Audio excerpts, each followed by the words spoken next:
রবিবার ২৭ এপ্রিল এক সংবাদ সম্মেলনে দুদক মহাপরিচালক আক্তার হোসেন জানান, গণমাধ্যমের আশা দুই উপদেষ্টার সাবেক কর্মকর্তাদের বিরুদ্ধে গোয়েন্দা কার্যক্রম শুরু হয়েছে।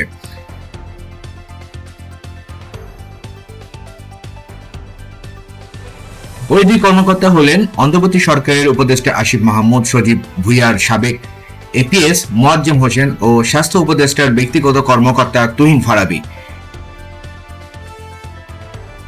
এর আগে এদিন মোয়াজ্জেম হোসেন ও তুহিন ফারাবীর বিরুদ্ধে গণমাধ্যমে আসা শত কোটি টাকার তদবির বাণিজ্যের বিরুদ্ধে প্রেস ক্লাবের সামনে বিক্ষোভ করে বাংলাদেশ যুব অধিকার পরিষদ।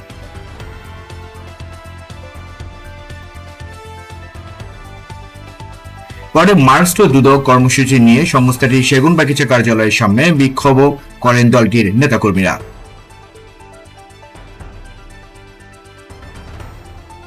এ সময় সংগঠনটির সভাপতি, সাধারণ সম্পাদক সহ ৬ সদস্যের প্রতিনিধি দল সংস্থাটির চেয়ারম্যান আব্দুল মোমেনের সঙ্গে সাক্ষাৎ করে।